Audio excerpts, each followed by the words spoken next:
Hello વિદ્યાર્થી મિત્રો, ગઈકાલે આપણે વિદ્યુત સ્થિતિમાન અને સ્થિતિમાન પૃષ્ઠોની ચર્ચા કરી.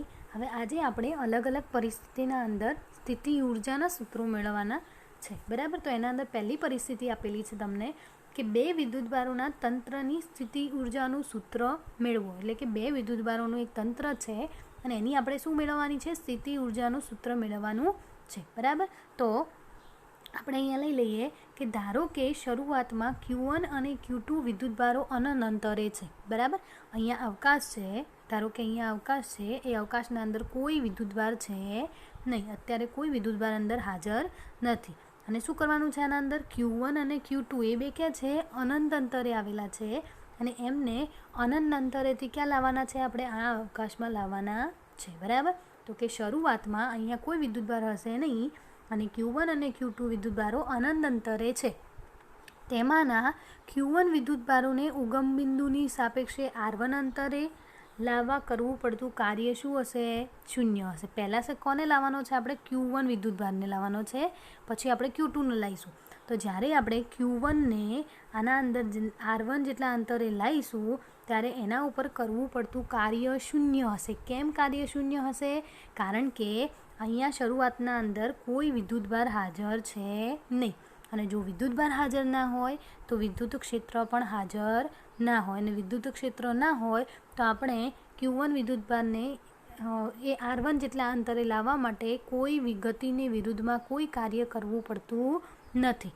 એટલા માટે જ્યારે વિદ્યુતભાર આપણે અહીંયા લાવીશું ત્યારે એના ઉપર કોઈ પણ બળ, બાહ્ય બળ, ગતિની વિરુદ્ધમાં કોઈ પણ પ્રકારનું બળ લગાડવું પડશે નહીં. કેમ? કારણ કે ત્યાં કોઈ વિદ્યુતભાર પણ નહીં હોય અને વિદ્યુતભાર નહીં હોય તેથી ત્યાં વિદ્યુત ક્ષેત્ર પણ હશે નહીં. બરાબર, તો પહેલાં શું લાવશે? એના ઉપર કોઈ કાર્ય લાગતું નથી. બરાબર, તો આપણે W1 બરાબર શું લઈ લઈએ? 0. કારણ કે Q1 ની ગતિની વિરુદ્ધમાં કાર્ય કરવું પડે તેવું કોઈ બાહ્ય બળ હાજર નથી. એટલે કોઈ બળ હાજર જ નથી તો આપણે કોઈ કાર્ય કરવું પડશે નહીં. બરાબર, આમ Q1 વિદ્યુતભારનું અવકાશમાં સ્થિતિમાન, એટલે હવે આપણે એનું સ્થિતિમાન તો લઈ શકીએ, કાર્ય તો શૂન્ય થઈ જાય, પરંતુ Q1 વિદ્યુતભારનું અવકાશમાં સ્થિતિમાન શું થશે? V1 બરાબર KQ1/R1P. બરાબર, હવે જ્યાં R1P આપેલા છે એ શું છે? અવકાશમાંના કોઈ એક બિંદુ P છે. બરાબર, અનંતર જે કીધું ને આપણે, ત્યાં આગળ કોઈ એક બિંદુ P છે. Pનું Q1ના સ્થાનથી અંતર, એટલે Q1 જ્યાં લાવ્યો ત્યાંથી અને P બિંદુ વચ્ચેનું જે અંતર છે એને આપણે R1P કીધું. બરાબર, આપણે હવે Q1 વિદ્યુતભારને અહીંયા લાવી દીધો છે. બરાબર, હવે આપણે શું કરીશું? Q2 વિદ્યુતભારને લાવવાનો છે. તો કે હવે Q1ના વિદ્યુત ક્ષેત્રમાં, હવે પહેલાં શરૂઆતમાં શું હતું? કોઈ પણ વિદ્યુતભાર હાજર ન હતો અને આ વિદ્યુતભાર નહોતો એટલે આપણે વિદ્યુત ક્ષેત્ર પણ નહોતું. પરંતુ હવે અહીંયા Q1 વિદ્યુતભાર હાજર છે. બરાબર, તો Q1 વિદ્યુતભાર હાજર છે તો એનું વિદ્યુત ક્ષેત્ર પણ હશે. તો Q1ના વિદ્યુત ક્ષેત્રમાં અનંત અંતરેથી Q2 વિદ્યુતભારને R2 અંતરે આવેલા બિંદુએ લાવવા માટે બાહ્ય બળ વડે કરેલું કાર્ય, એટલે બાહ્ય બળે જે હવે આ Q1ના કારણે વિદ્યુત ક્ષેત્ર હશે તો Q2ને આપણે ક્યાં લાવવાનો છે? Q1 વિદ્યુત ક્ષેત્રની અંદર લાવવાનો છે. તેના માટે આપણે કંઈક કાર્ય કરવું પડશે. બરાબર, ગતિની વિરુદ્ધમાં કંઈક કાર્ય કરવું પડશે અને Q2 વિદ્યુતભારને લાવવો પડશે. તો એના માટેનું કાર્યનું સૂત્ર શું થશે? કાર્ય W2 બરાબર Q2 × V1. અહીંયા V2 નહીં આવે, V1 આવશે. કેમ? કારણ કે વિદ્યુત સ્થિતિમાન કોનું હશે? Q1 વિદ્યુતભારનું હશે. Q1 એટલે અહીંયા વિદ્યુત સ્થિતિમાન આપણે શું લખીશું? V1 લખીશું. બરાબર, V1નું સૂત્ર તમને ખબર છે કે Q1/R12. તો અહીંયા આપણે એનું કિંમત મૂકી દઈએ તો W2 બરાબર શું મળશે? KQ1Q2/R12. અને જે R12 શું કોને કહેવાશે? R1 અને R2 અંતરે આવેલા બિંદુઓ વચ્ચેનું અંતર. બરાબર, તો આપણને બંને W1 અને W2 બંને મળી ગયા. બરાબર, હવે સ્થિત વિદ્યુત બળ એ સંરક્ષી બળ હોવાથી આ કાર્ય તંત્રની સ્થિતિ ઉર્જા રૂપે સંગ્રહ પામે છે. આપણે સંરક્ષી બળની વ્યાખ્યા શરૂઆતમાં પહેલા પ્રશ્નના અંદર જોઈ હતી. તો એ શું કરે છે કે જે આપણે વિદ્યુત કાર્ય કર્યું હોય એ બધું શામાં સંગ્રહ પામે છે? એની સ્થિતિ ઉર્જા રૂપે શું થાય છે? સંગ્રહ પામે છે. તો અહીંયા બે વિદ્યુતભારો Q1 અને Q2ના તંત્રની સ્થિતિ ઉર્જા, અને સ્થિતિ ઉર્જાને આપણે શું કહીએ છીએ? U બરાબર શું થશે? W1 + W2 ટુ, એટલે બંને કાર્યનો શું કરી દેવાનો છે? સરવાળો. તો W1 તો અહીંયા શું છે? 0. તો અહીંયા ખાલી W2ની કિંમત આવશે. બરાબર. તો સ્થિતિ ઉર્જા યુ શું થશે? કે Q1 Q2 અપોન R1 2. તો આના અંદર શું કહી શકીએ આપણે? તો કે આમ બે વિદ્યુતભારોના તંત્રની સ્થિતિ ઉર્જા તેમના ગુણાકારના સમપ્રમાણમાં મતલબ વિદ્યુતભારોના ગુણાકારના સમપ્રમાણમાં, કારણ કે અહીંયા Q1 Q2 આવે છે, અને તેમની વચ્ચેના અંતરના વ્યસ્ત પ્રમાણમાં હોય છે, કારણ કે અંતર ક્યાં છે? ભાગાકારમાં. તો એના અંતરના શું હોય છે? વ્યસ્ત પ્રમાણમાં હોય છે. તો કે આમ બે વિદ્યુતભારોના તંત્રની સ્થિતિ ઉર્જા તેમના ગુણાકારના સમપ્રમાણમાં અને તેમની વચ્ચેના અંતરના વ્યસ્ત પ્રમાણમાં હોય છે. જો પ્રથમ Q2ને લાવીએ અને પછી જો આપણે Q1ને લાવીએ તો પણ સ્થિતિ ઉર્જાનું સમીકરણ તો આ પ્રમાણે જ રહેશે. આપણે અહીંયા શું કર્યું? પહેલાં Q1ને લાવ્યા અને પછી શું કર્યું? Q2ને લાવ્યા. પરંતુ ધારો કે આપણે અહીંયા પહેલાં Q2ને લાવીએ અને પછી Q1ને લાવીએ તો પણ કંઈ ફરક પડશે નહીં. બરાબર. તમને જે યોગ્ય લાગે એ પહેલાં વિદ્યુતભાર લઈ શકો. કે વ્યાપક રીતે વિદ્યુતભારોને ગમે તે રીતે પોતાના નિશ્ચિત સ્થાનો પર લાવવામાં આવે તો પણ સ્થિતિ ઉર્જાનું સૂત્ર બદલાતું નથી, કારણ કે સ્થિર વિદ્યુત બળ એ સંરક્ષી બળ છે અને તેથી થતું કાર્ય એ માર્ગ ઉપર આધાર રાખતું નથી. આપણે આગળ જોયું હતું કે સ્થિતિ ઉર્જા એ એના માર્ગ ઉપર આધાર રાખતી નથી. બરાબર. એટલે તમે કોઈ પણ વિદ્યુતભારને કોઈ પણ રસ્તેથી લાવો ત્યાં આગળ તો એને કોઈ ફરક પડશે નહીં. બરાબર. તો આ સૂત્ર શું થયું? બે વિદ્યુતભારો તંત્રની સ્થિતિ ઉર્જાનું સૂત્ર મેળવ્યું. બરાબર. હવે એના પછી છે 3 વિદ્યુતભારોના તંત્રની સ્થિતિ ઉર્જાનું સૂત્ર મેળવવાનું છે. બરાબર. એક તો આપણે મેળવી લીધું. હવે 2 તો વિદ્યુતભારોના કારણે મેળવી લીધું. હવે આપણે અહીંયા 3 વિદ્યુતભારોના તંત્રને લઈએ.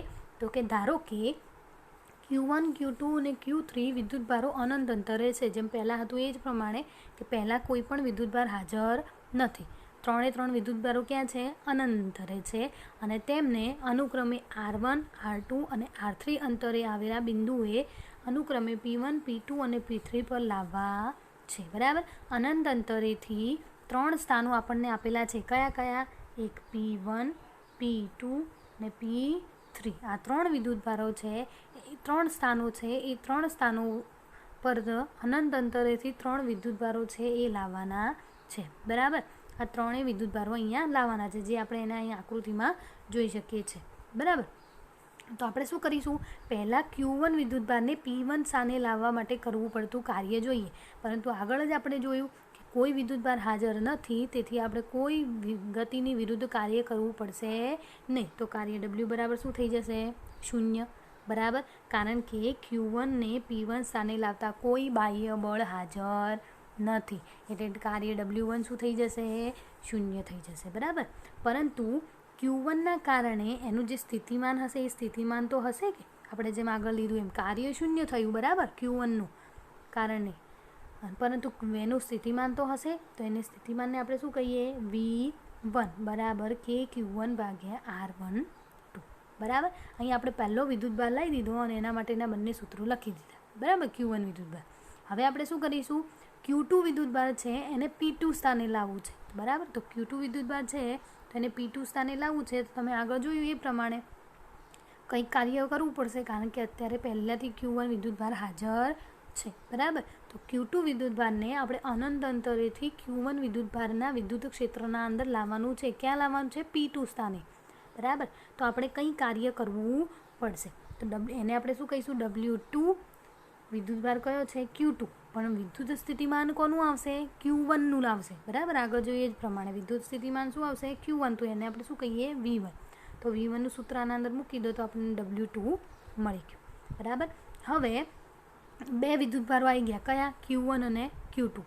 તો હવે આપણે કોને લાવવાનો છે? Q3ને લાવવાનો છે. બરાબર. તો Q1 અને Q2 બંને વિદ્યુતભારોના લીધે P3 સ્થાને વિદ્યુત સ્થિતિમાન. હવે આપણે એનું વિદ્યુત સ્થિતિમાન લઈશું તો આપણે 2 વિદ્યુત સ્થિતિમાન થશે બંનેના કારણે. તો એને આપણે શું કહી દઈએ? V2 કહી દઈએ. અને બંનેના કારણે વિદ્યુત સ્થિતિમાન આપણને કઈ રીતે મળશે? કે Q1 ભાગ્યા R13 પ્લસ કે Q2 ભાગ્યા R23. કેમ? કારણ કે P3 સ્થાને આપણે વિદ્યુત સ્થિતિમાન મેળવવાનું છે. બરાબર. આપણે જોઈએ ચલો ઉપર. બરાબર. કયા સ્થાને આપણે મેળવવાનું છે? P3 સ્થાને વિદ્યુત સ્થિતિમાન મેળવવાનું છે. અહીંયા હાલ આપણે Q3 લાયેલો નથી. બરાબર. Q1 અને Q2 બંને લાવી દીધા છે. તો હવે Q1ના કારણે કંઈ P3 આગળ સ્થિતિમાન લાગશે, બરાબર. Q2ના કારણે થોડુંક સ્થિતિમાન અહીંયા લાગશે. તો બંને વચ્ચેનું અંતર શું છે? R13 અને R23, બરાબર. તો બંનેના કારણે આપણે વિદ્યુત સ્થિતિમાન લખીએ અને એનું નામ શું આપીએ આપણે? V2 નામ આપીએ, જેનું સૂત્ર આપણે અહીંયા લખેલું છે કે V2 બરાબર KQ1 ભાગ્યા R13 અને KQ2 ભાગ્યા R23, બરાબર. બંને વિદ્યુતભારોના લીધે લાગતું વિદ્યુત સ્થિતિમાન કોના ઉપર? P3 પર લાગતું વિદ્યુત સ્થિતિમાનનું સૂત્ર આપણે મેળવ્યું, બરાબર. માટે Q3 વિદ્યુતભારને P3 સ્થાને લાવવા કરવું પડતું કાર્ય જે છે એ કરવા પડતા કાર્યને શું કહીશું આપણે? W3. હવે આપણે Q1 અને Q2ના કારણે લાગતું વિદ્યુત સ્થિતિમાન પણ જોઈ લીધું, બરાબર. હવે આપણે Q3 વિદ્યુતભારને આપણે અહીંયા લાવવો છે, બરાબર. તો એને લાવવા માટે કાર્ય થશે કેટલું થશે? W3 જેટલું. અને એના બરાબર શું મળશે? કે એના બરાબર આપણે શું લખી શકીએ? Q1 વત્તા Q2ના લીધે P3 સ્થાને સ્થિતિમાન, એટલે કે Q1 અને Q2ના કારણે P3 સ્થાને કેટલું વિદ્યુત સ્થિતિમાન લાગે છે? તો એને આપણે કહીશું V2, બરાબર. અને ગુણ્યા Q3 વિદ્યુતભાર, બરાબર. જેમ આગળ આપણે આ સૂત્ર લખ્યું ને અહીંયા, W2 બરાબર V1 ગુણ્યા Q2, તો અહીંયા Q3 વિદ્યુતભાર લાવવાનો છે એટલે આપણે Q3 લખીશું. અને સ્થિતિમાન કોનું હશે? Q1 વત્તા Q2ને લીધેલું, તો એને આપણે શું કહીશું? V2. તો અહીંયા V2ની જે કિંમત છે એ આપણે અહીંયા મૂકી દઈએ અને Q3, બરાબર. Q3ને અંદર ગુણી દઈએ એટલે બંને પદો સાથે ગુણાશે, બરાબર. હવે માટે Q1 plus Q2 plus Q3 વિદ્યુતભારોની કુલ સ્થિતિ ઉર્જા લેવાની છે. અને કુલ સ્થિતિ ઉર્જા આપણે U લઈશું તો ત્રણેયના કાર્યોનો શું થશે? સરવાળો, બરાબર. તો કે W1, તો W1 તો શું હતું? 0, બરાબર. તો અહીંયા આપણે 0 લખી દીધું. W2 કેટલા હતા? તો અહીંયા ઉપર સૂત્ર આપણે સાબિત કર્યું હતું. એનું W2 કયું હતું? આર્યું કે Q1 Q2 અપોન R12. તો આપણે અહીંયા લખી દીધું કે એને સામાન્ય કાઢી દીધા છે બધાના અંદરથી. અહીંયા જુઓ તો Q1 Q2 upon R12. W3 તમને કેટલા મળ્યા? આર્યા Q1 Q3 ભાગ્યા R13 પ્લસ Q2 Q3 ભાગ્યા R23. બધાના અંદરથી કે સામાન્ય કાઢ્યા છે. 0 છે એને ના લખો તો ચાલે.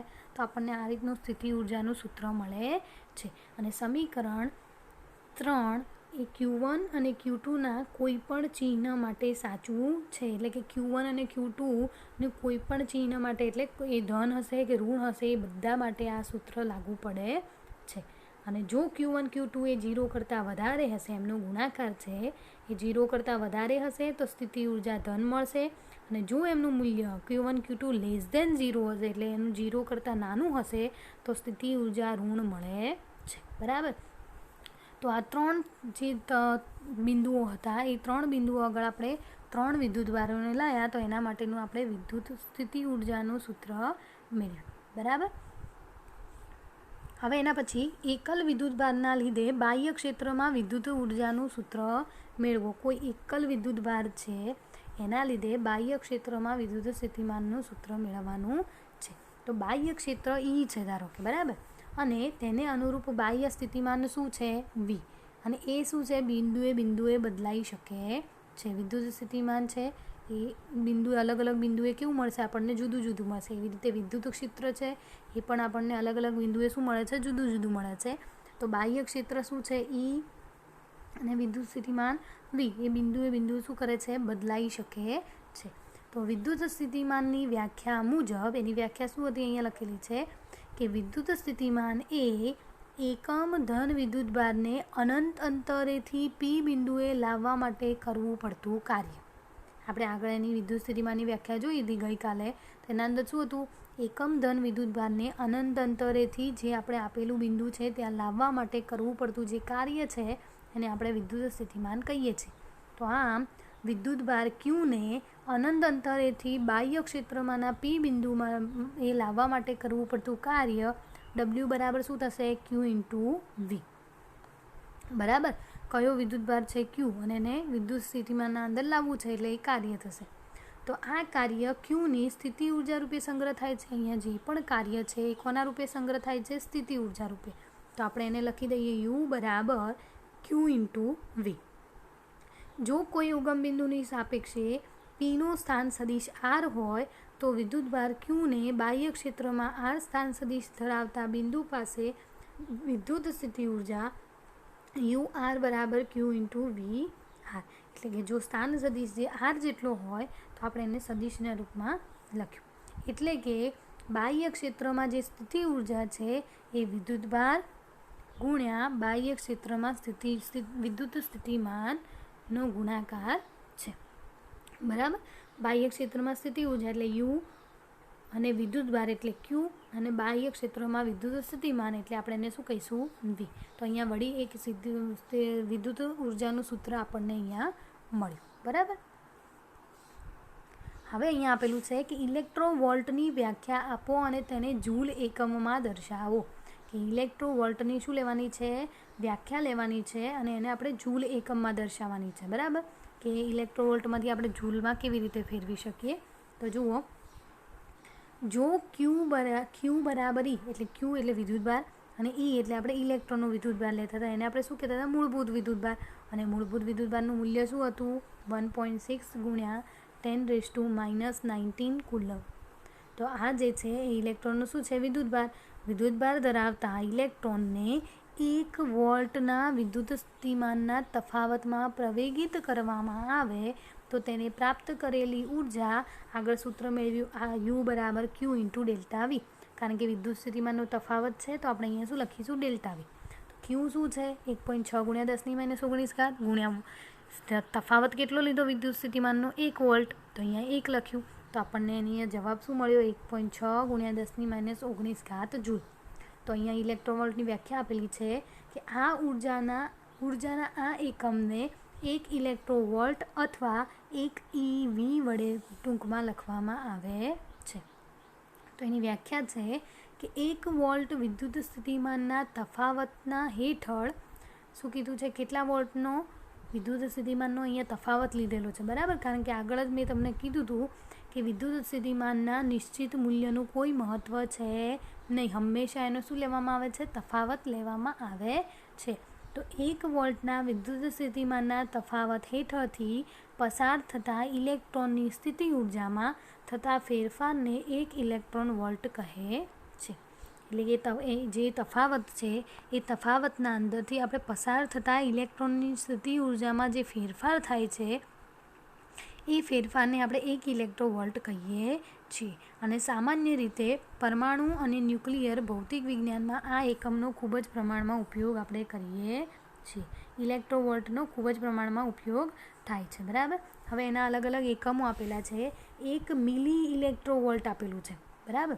મિલી ઇલેક્ટ્રોવોલ્ટ છે એટલે મિલી ઇલેક્ટ્રોવોલ્ટ એટલે શું થશે? મિલી એટલે આપણને ખબર છે કેટલી ઘાત થાય?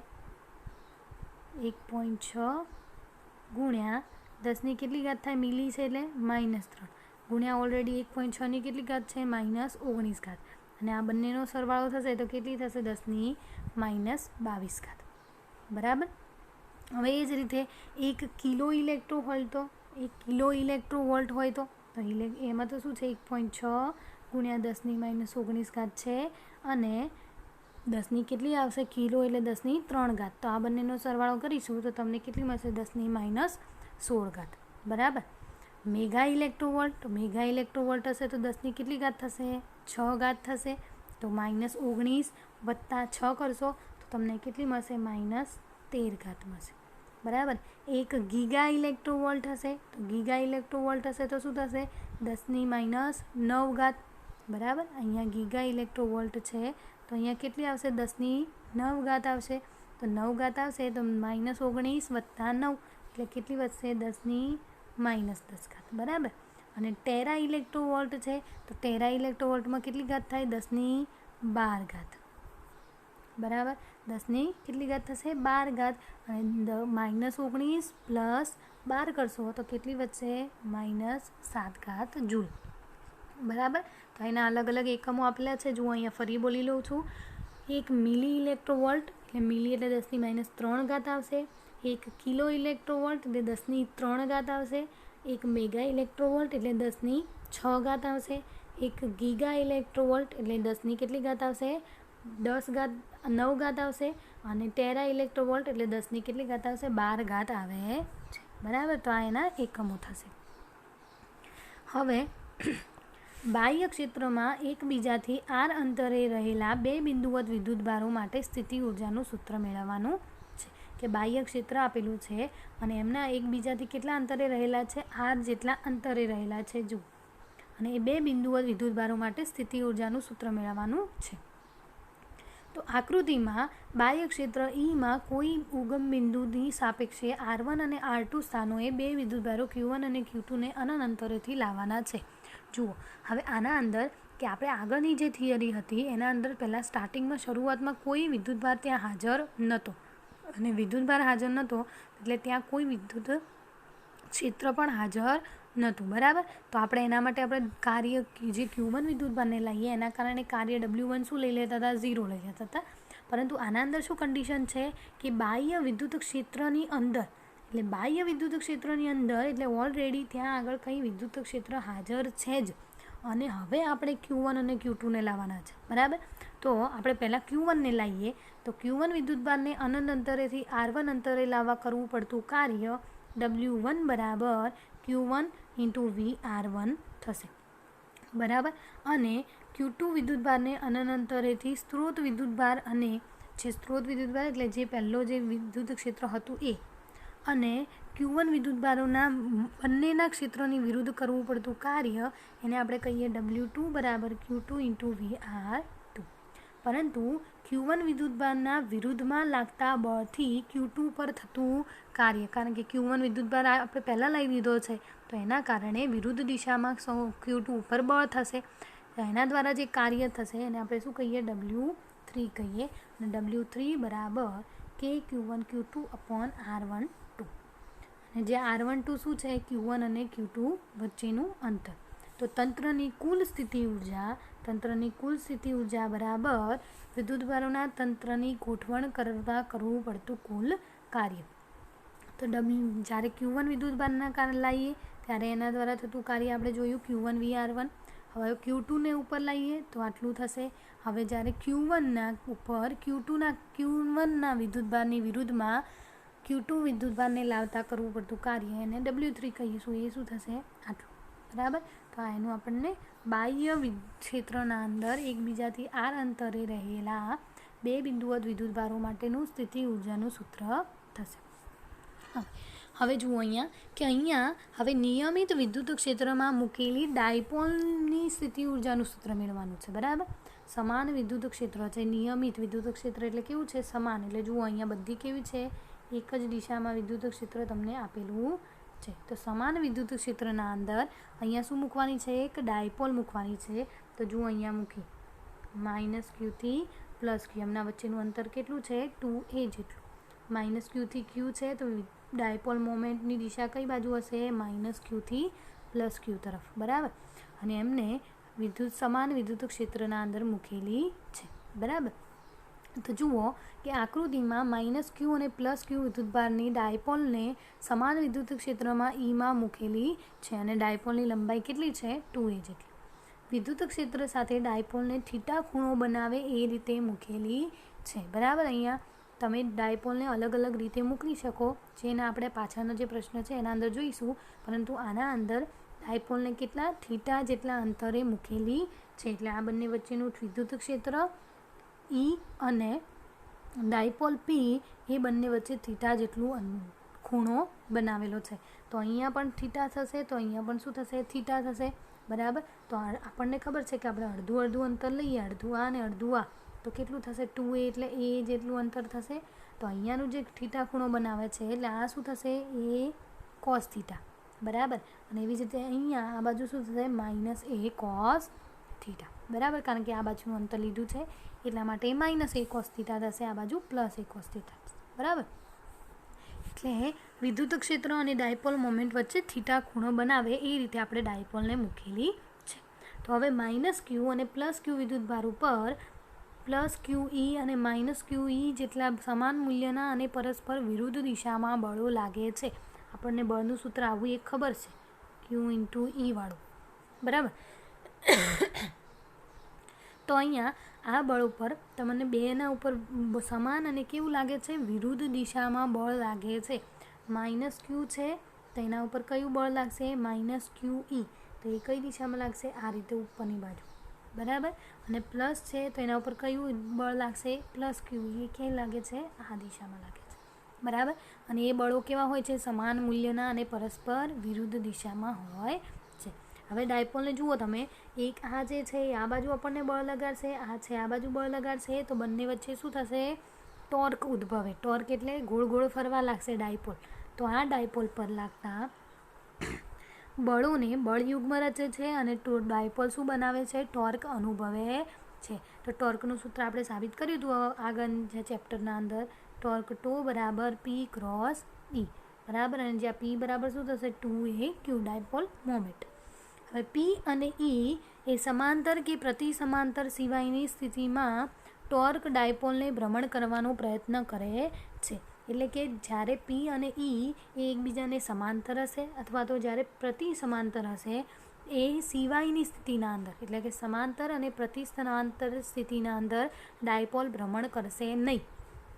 પરંતુ આ સમાંતર અને પ્રતિ સમાંતર સિવાયની કોઈ બીજી સ્થિતિ હશે તો એના અંદર ટોર્ક છે, ટોર્ક અને ડાયપોલને એ શું કરે છે? ભ્રમણ કરાવવાનો પ્રયત્ન કરે છે. એટલે કે ડાયપોલ પર ટોર્ક લાગતા ધારો કે ડાયપોલ સૂક્ષ્મ ખૂણા ડેલ્ટા થીટા જેટલું ભ્રમણ કરે છે. એટલે ધારો કે આપણે ડાયપોલ ઉપર શું લાગે છે? ટોર્ક લાગે છે, બરાબર. એ ભ્રમણ કરે છે. તો ધારો કે એ ડેલ્ટા થીટા જેટલું ભ્રમણ કરે છે. એ શું થયું? θ1 - θ0. તો તેથી થતું સૂક્ષ્મ કાર્ય શું લખીશું? Delta W. નાનું કાર્ય છે સૂક્ષ્મ, એટલે આપણે એને શું કહીએ? ડેલ્ટા ડબલ્યુ બરાબર ટોર્ક ટો ઇન્ટુ ડેલ્ટા થીટા. અને ટોર્ક ટો બરાબર તો શું લખીએ આપણે? પી ક્રોસ ઈ, પરંતુ ક્રોસ ગુણાકાર ના લખીએ તો શું થશે? અહીંયા પી sine theta into D theta, બરાબર. હવે θ0 થી θ1 જેટલા ભ્રમણ દરમિયાન થતું કાર્ય, કે આપણે ખૂણો કેટલા બદલાય છે? શરૂઆતમાં શું હતો? θ0, પછી ક્યાં બદલાયો? θ1 જેટલો બદલાયો. તો θ0 થી θ1 જેટલા ભ્રમણ થાય છે એ દરમિયાન કેટલું કાર્ય થતું હશે? તો કુલ કાર્ય W બરાબર એનું આપણે શું લઈ લીધું છે અહીંયા? સંકલન. ક્યાંથી ક્યાં સુધીનું? જ્યાં θ0 થી θ1 સુધીનું. અને એનું સૂત્ર લખી દીધું અહીંયા PE sin થીટા. જુઓ અહીંયા આપણે સંકલન કોનું કરવાનું છે? થીટાનું. તો અહીંયા ખાલી આપણે સાઇન થીટાનું જ કામ છે. તો આપણે PE શું કરી દીધા? સામાન્ય કાઢી દીધા, બરાબર. અને PE જો સામાન્ય કાઢી દઈએ તો PE સંકલનના અંદર θ0 થી θ1 અહીંયા શું વધશે? Sine theta into D theta, બરાબર. તો PE તો એમના એમ જ છે, તો અહીંયા આપણે આગળ લખી દીધા. હવે સાઇન થીટાનું સંકલન, તો સાઇન થીટાનું સંકલન કેટલું થાય? Minus cos theta. એ આપણે મેથેમેટિકલ સૂત્ર છે, બરાબર. કે સાઇન થીટાનું, તો સાઇન થીટાનું સંકલન શું થાય? માઇનસ કોસ થીટા, બરાબર. તો કોસ થીટા સંકલન થઈ ગયું. તો હવે પહેલાં શું કરીશું આપણે? થીટા બંનેની કિંમતો મૂકીશું. તો અહીંયા PE કૌંસના અંદર પહેલાં અપર લિમિટ મૂકવાની, માઇનસ લોવર લિમિટ મૂકવાની, બરાબર. તો અપર લિમિટ મતલબ θ1, તો અહીંયા શું થશે? માઇનસ કોસ θ1, બરાબર. આ સંકલનનો નિયમ છે, બરાબર. કે જ્યારે તમે સંકલન કરો એની જે લિમિટ હોય, આ લિમિટ કહેવાય.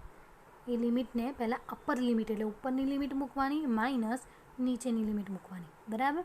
તો અહીંયા શું થયું? પહેલાં અપર લિમિટ મૂકીએ એટલે minus cos θ1 minus lower limit, પરંતુ ઓલરેડી અહીંયા માઇનસ છે, માઇનસ શું થઈ જશે? પ્લસ કોસ θ0, બરાબર. Upper limit minus lower limit, પરંતુ અહીંયા આપણે માઇનસવાળું પદ છે તો એને આપણે અહીંયા પાછળ લખી દઈએ અને પ્લસવાળું પદ છે એને આપણે આગળ લખી દઈએ, બરાબર. તો આ કાર્ય ડાયપોલની સ્થિતિ ઉર્જા રૂપે શું થાય છે? સંગ્રહ પામે છે. તો ડાયપોલ જે કાર્યનું જે સૂત્ર છે એ બરાબર શું લખી દઈએ આપણે? સ્થિતિ ઉર્જા U બરાબર. હવે જો શરૂઆતમાં ડાયપોલ θ0 બરાબર π/2 ખૂણે મૂકેલી હોય, બરાબર. આપણે કન્ડિશન ખાલી આપેલી છે આપણને કે શરૂઆતમાં કે ડાયપોલ જે છે એટલે θ0 બરાબર π/2 એટલે એકબીજાને લંબ મૂકેલી હોય અને તે સ્થિતિમાં તેને θ1 બરાબર થીટા કોણે તેમ ભ્રમણ આપીએ તો ડાયપોલની સ્થિતિ ઉર્જા શું થશે? બરાબર. શરૂઆતમાં બંને શું છે? એકબીજાને લંબ છે એટલે θ0 બરાબર શું છે? π/2. હવે એને આપણે થીટા કોણે શું કરવાનું છે? ભ્રમણ આપવાનું છે. તો એ દરમિયાન એની સ્થિતિ ઉર્જા શું થશે? તો અહીંયા આપણે θ0ની જગ્યાએ શું મૂકી દીધા? π/2 મૂકી દીધા અને અહીંયા θ1ની જગ્યાએ શું મૂકી દીધા? થીટા. આ આપણને ખબર છે cos π/2. cos π/2ની કિંમત કેટલી થાય? 0. બરાબર, અને અહીંયા કોસ થીટા એમના જીરો લખવાની જરૂર નથી, માઇનસ છે આગળ આવી જશે તો શું થશે માઇનસ પી ઈ કોસ થીટા. અને આપણે માઇનસ આગળ લખીએ આપણને ખબર છે કે કોસ થીટા ના લખવું હોય તો આપણે બંને વચ્ચે ડોટ ગુણાકાર લખી શકીએ, તો પી ડોટ ઈ. બરાબર, તો આ થઈ ગયું કે જ્યારે ડાયપોલને આપણે વિદ્યુત ક્ષેત્રના અંદર મૂકીએ ત્યારે સ્થિતિ ઉર્જાનું સૂત્ર શું મળશે, તો શું સૂત્ર મળ્યું, યુ બરાબર માઇનસ પી ડોટ ઈ જેટલું. હવે એના પછીનો છે કે સમાન વિદ્યુત ક્ષેત્રમાં મૂકેલી ડાયપોલની સ્થાયી સમતોલન, અસ્થાયી સમતોલન અને મહત્તમ સમતોલનની સ્થિતિ સમજાવો. બરાબર, મેં તમને આગળ જ કીધું કે આ ડાયપોલને છે આપણે ગમે ત્યાં મૂકી શકીએ છીએ. તો આપણે આના અંદર સમાન વિદ્યુત ક્ષેત્રમાં મૂકેલ ડાયપોલની 3 સ્થિતિઓ લેવાની છે. કઈ કઈ, કે સ્થાયી સમતોલન ક્યારે હશે, અસ્થાયી સમતોલન ક્યારે હશે, અને મહત્તમ અસમતોલનની સ્થિતિ કઈ હશે. બરાબર, તો આપણે સમાન વિદ્યુત ક્ષેત્ર માટે ડાયપોલનું સ્થિતિ ઉર્જાનું સૂત્ર મેળવ્યું આગળ, યુ બરાબર માઇનસ પી ડોટ ઈ બરાબર માઇનસ પી ઈ કોસ થીટા. અને થીટા બરાબર શું લઈએ છીએ આપણે, પી અને ઈ વચ્ચેનો ખૂણો. બરાબર, હવે પહેલું જે કીધું છે એ પહેલાં કન્ડિશનના અંદર શું કીધું છે, પી સમાંતર ઈ. એટલે પી અને ઈ બંને કેવા છે, એકબીજાને સમાંતર છે. એનો મતલબ કે વિદ્યુત સ્થિતિમાન એ આ દિશામાં છે ઈ, અને ડાયપોલ મોમેન્ટ પણ કઈ દિશામાં છે, આ દિશામાં. અહીંયા માઇનસ ક્યુ, અહીંયા પ્લસ ક્યુ, બંને કેવા છે, એક જ દિશાના અંદર છે. અહીંયા ડાયપોલ મોમેન્ટની દિશા બતાવે, તો ડાયપોલ મોમેન્ટની દિશા પણ આ દિશામાં, વિદ્યુત ક્ષેત્ર પણ આ દિશામાં, તો બંને કેવા છે, સમાંતર. તો એમના વચ્ચેનો ખૂણો થીટા બરાબર શું થશે, 0 ડિગ્રી. તો અહીંયા કોસ 0 ડિગ્રી મૂકો તો કોસ 0 ડિગ્રીની કિંમત કેટલી થાય, 1.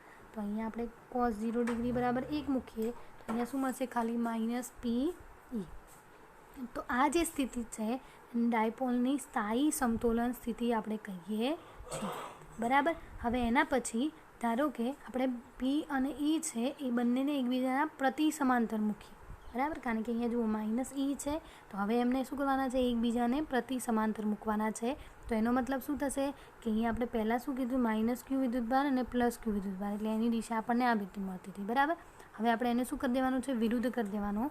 એટલે ઈ જો ધારો કે આ દિશામાં હોય, બરાબર, તો આપણે ડાયપોલ એ આ રીતે મૂકીશું. અહીંયા શું આવશે, પ્લસ ક્યુ, અને અહીંયા શું આવશે, માઇનસ ક્યુ. અને માઇનસ ક્યુ છે, તેથી આપણે એની ડાયપોલની સ્થિતિ કઈ દિશામાં થશે, આ દિશામાં. બરાબર, તો જો વિદ્યુત ક્ષેત્ર કઈ દિશામાં છે, આ દિશામાં, અને ડાયપોલ કઈ દિશામાં મળ્યું, આ દિશામાં. બંને કેવા છે, એકબીજાને પ્રતિ સમાંતર છે. અને બંને પ્રતિ સમાંતર હોય, એક આ દિશામાં છે, એક આ દિશામાં છે, તો બંને વચ્ચેનો ખૂણો એ કેટલો થશે, 180 ડિગ્રી. બરાબર, તો અહીંયા 180 ડિગ્રી એટલે કોસ 180 કેટલા થઈ, કોસ પાઈ માઇનસ 1. બરાબર, કોસ પાઈનું કિંમત કેટલી થશે, માઇનસ 1. તો અહીંયા તમે માઇનસ 1 મૂકો તો માઇનસ માઇનસ શું થઈ જશે, પ્લસ, અને પી ઈ. બરાબર, તો સ્થિતિ ઉર્જાનું કેવું મૂલ્ય મળે છે, મહત્તમ મૂલ્ય મળે છે. આ ડાયપોલની અસ્થાયી સમતોલનની સ્થિતિ દર્શાવે છે. બરાબર, હવે છેલ્લું લઈએ કે બંને એકબીજાને જ્યારે લંબ હોય. બરાબર, આમાં શું કીધું છે, બંને એકબીજાને લંબ હોય તો સમાન વિદ્યુત ક્ષેત્ર આ દિશામાં છે. બરાબર, પી, અને ડાયપોલને આપણે ક્યાં મૂકીએ, આ રીતે લંબમાં. અહીંયા પ્લસ ક્યુ, અહીંયા માઇનસ ક્યુ, અને આ દિશા કઈ બાજુ હશે, ડાયપોલ મોમેન્ટની આ દિશામાં. બરાબર, તો વિદ્યુત સ્થિતિમાન કઈ દિશામાં છે, આ દિશામાં. ડાયપોલ મોમેન્ટ કઈ દિશામાં, આ દિશામાં. બંને વચ્ચે કેટલો ખૂણો થયો, 90 ડિગ્રીનો. તો બંને વચ્ચે 90 ડિગ્રી, અને આપણને ખબર છે કોસ 90 ડિગ્રી બરાબર શું થાય, 0. કોસ 90 ડિગ્રી એટલે વિદ્યુત સ્થિતિમાન પણ શું થશે, વિદ્યુત સ્થિતિ ઉર્જા શું થશે, 0 થાય છે. અને જે ડાયપોલની મહત્તમ અસમતોલન સ્થિતિ દર્શાવે છે. આને શું કહીશું આપણે, ડાયપોલની મહત્તમ અસમતોલન સ્થિતિ. એટલે કે જ્યારે પી અને ઈ બંને એકબીજાને સમાંતર હશે તો એ સ્થાયી સમતોલન સ્થિતિ થશે, અને એનું સૂત્ર શું મળશે, યુ બરાબર માઇનસ પી. જો ઈ, પી અને ઈ બંને પ્રતિ સમાંતર હશે તો એનું સૂત્ર મળશે યુ બરાબર પી ઈ, અને એને આપણે અસ્થાયી સમતોલન સ્થિતિ કહીશું. બરાબર, અને જ્યારે પી અને ઈ એકબીજાને લંબ થશે તો સ્થિતિ ઉર્જા શું થશે, 0 થશે, અને મહત્તમ અસમતોલન સ્થિતિ ઉદ્ભવે છે. બરાબર, તો આ થઈ એની 3 કન્ડિશન. હવે બે વિદ્યુતભારોના તંત્રની સ્થિતિ ઉર્જાના સૂત્ર પરથી બાહ્ય વિદ્યુત ક્ષેત્રમાં ડાયપોલની સ્થિતિ ઉર્જાનું સૂત્ર મેળવવાનું છે.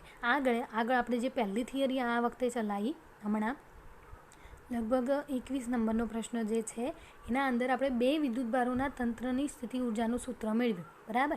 તો હવે એ સૂત્ર ઉપરથી આપણે બાહ્ય ક્ષેત્રમાં ડાયપોલની સ્થિતિ ઉર્જાનું સૂત્ર મેળવવાનું છે, બરાબર. તો આપણે 2 ધન વિદ્યુતભારોના સ્થિતિ ઉર્જાનું સૂત્ર આગળ મેળવ્યું જે આ પ્રમાણે છે, બરાબર.